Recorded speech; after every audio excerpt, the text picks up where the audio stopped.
What's up, y'all? BBQ Dropout. So if you're wondering, like, how many hours does the typical brisket take to fully cook through to about 200 degrees Fahrenheit and internal temperature, again, you really want to consider how hot and fast or low and slow you're cooking it at in terms of the temperature, as well as the average weight of your brisket. But again, I would say for any weight or size of brisket smoked at just about any temperature range, to sort of get everything into the whole net, so to speak, I would say plan for about a 10 to 20 hour cook time.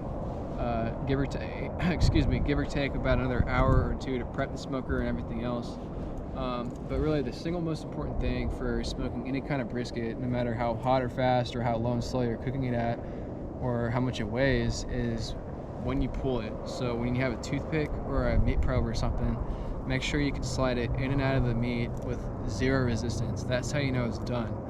Second point, once that occurs and it's tipping out at around 200 degrees Fahrenheit, you can ensure that the meat and the rendering and the collagen and everything is, kind of complete. Pull out the smoker. What I like to do is let it rest on the counter unwrapped. So if you have wrapping, take the wrapping off to allow for like the carryover heat to escape, because you don't want it to overcook, right? And that's a whole other discussion.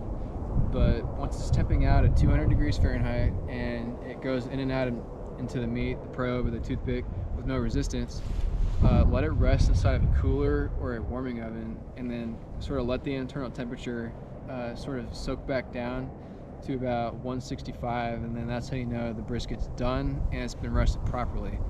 So the total hours for a brisket, you have anywhere from 10 to 20 pounds to cook it, plus another 1 or 2 hours to fully prep the meat, season everything, and then another 3 to 4 hours on top of that to actually let the thing rest. So if you have a 10-hour cook time plus another hour or so for prepping, then you have to let it rest for about 3 to 4 hours. Then you're really looking at about a 15-hour total process for from the time you season it all the way up to about when you're about to slice it and dice it and eat it and stuff. So anyways, hope you guys thought that was helpful, and I'll catch you all on the next one.